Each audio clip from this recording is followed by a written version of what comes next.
delicate shade of lilac brocade which hung beside the windows.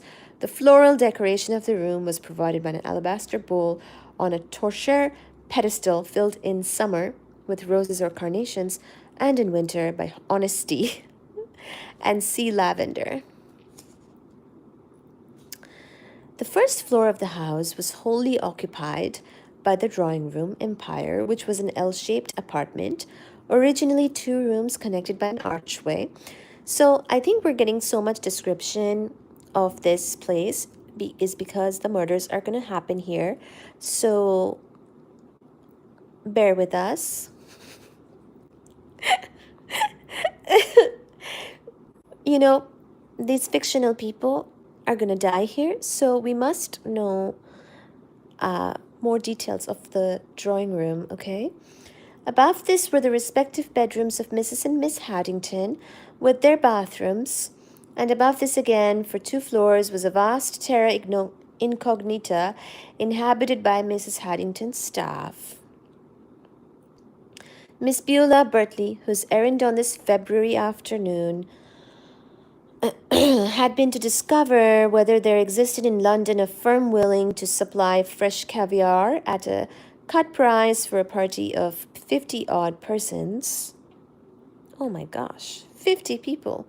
Returned to Charles Street to discover her employer in the drawing room sustaining a visit from her sole and unmarried sister, Miss Violet Pickhill. There was a slight physical resemblance between the 2 ladies, both being lean, long-limbed, and of an aquiline cast of countenance, but it would have been hard to have found a more ill-assorted pair. Mrs. Haddington was as well-groomed as she was well-dressed, and her thinness, coupled, as it was, with considerable height, inspired dressmakers to congratulate her on her wonderful figure. Her beautifully waved hair showed no gray streaks, being of a uniform copper, and if it occasionally seemed to be rather darker towards the roots, this was a blemish which could be, of course, very easily rectified. Her eyes were of too cold a blue for beauty, but her features were good, and if there was a hint of ruthlessness about her tinted lips, this was generally disguised by the social smile which had become so mechanical that she frequently assumed it when addressing persons, such as her secretary, whom it was quite unnecessary for her to charm. Oh.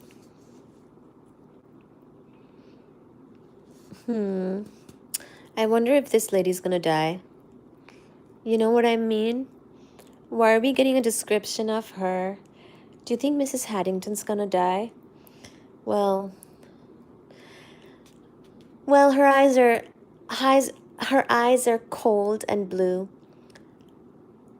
I guess that means that she might die. I don't know. Miss Pickhill, some years her senior. Ooh, that's the sister. She might die too. I don't know. I actually don't know what's gonna happen. It's a duplicate bridge game, double murder. There's gonna be a double murder, guys. I'm getting nervous.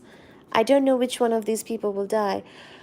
Miss Pickhill, some years her senior, had no artificial graces. She was shorter and thinner than her sister.